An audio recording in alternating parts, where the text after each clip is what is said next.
Sir தலை ஒரு மாதிரி கிருகிருன்னு வருது. ஒரு 2 நிமிஷம் பிரேக், ஒரு மாதிரி லைட்டாக சாப்பிட்டு வந்துட்டுங்களா? Only ½ break. அது இப்போ வேலையில் ஆள் இல்லை, ரொம்ப பிஸியாக இருக்குது, அப்புறமா எடுத்துக்கோங்க. Boss cigarette. Okay. Smoke.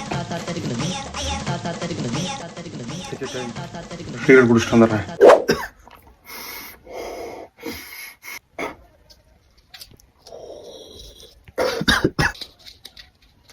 Sir என்ன சார் காத்திருக்கவே கஷ்டப்படுறீங்க, ஆனால் காட்ஃபாதர் ரேஞ்சுக்கு சிகரெட் குடிச்சிட்டு இருக்கீங்க, அதுவும் ஹாஸ்பிட்டல் முன்னாடி உட்காந்துட்டு.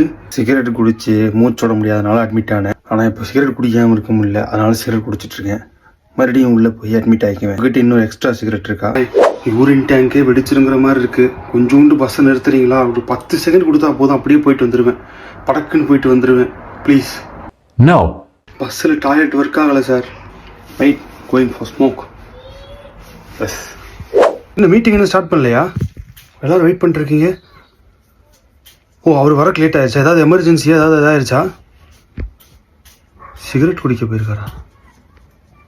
ஓகே. ஸோ ஃபைனலி இந்த கருத்து வாட் ஐம் சேயிங் இஸ் என்னன்னா, இந்த ஊரில் ரோட்டில் சூச்சு போனால் பிரச்சனை, நம்ம ஊரில் சிகரெட் குடித்தா பிரச்சனை. ஸோ ஒவ்வொரு ஊர்லேயும் ஏதாவது ஒரு பிரச்சனை இருக்குது. இது நமக்கு பிரச்சனையா அப்படிங்கிறத நம்ம பார்த்துக்கோ. மற்றவனுக்கும் பிரச்சனை இல்லாமல் நமக்கும் பிரச்சனை வராமல் வாழணும்னா பிரச்சனையே இல்லை. பார்க்கலாம்.